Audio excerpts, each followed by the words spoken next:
Дуба кылуунун улуктугу жөнүндө пайгамбарыбыздан айтылган хадистер.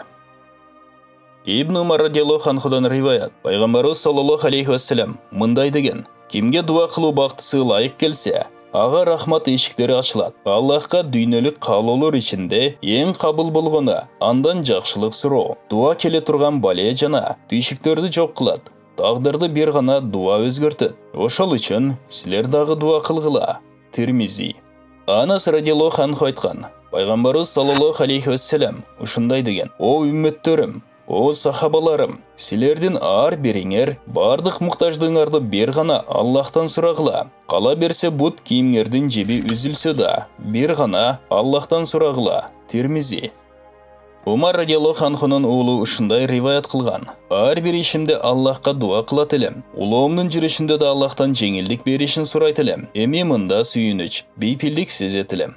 Умар радиаллаху анхунун дубаларынын бири төмөнкү эле: Аллахым, мени жакшы инсандар менен бирге кыл. Мени жамандар арасынан кошпо. Мени жакшы инсандарга кош. Расулуллах саллаллаху алейхи вассалам дуа ибадаттын өзү деп айткан жана артынан ушул аятты окуду. Раббиңер мага дуа кылгыла, кабыл кылам деди. Гафир 60 аят. Тирмизи, Абу Дауд. Дуба мурдагы жана кийинки бардык кайгы капаны жок кылат. О Аллахтын пенделери, силер дагы дуа кылгыла.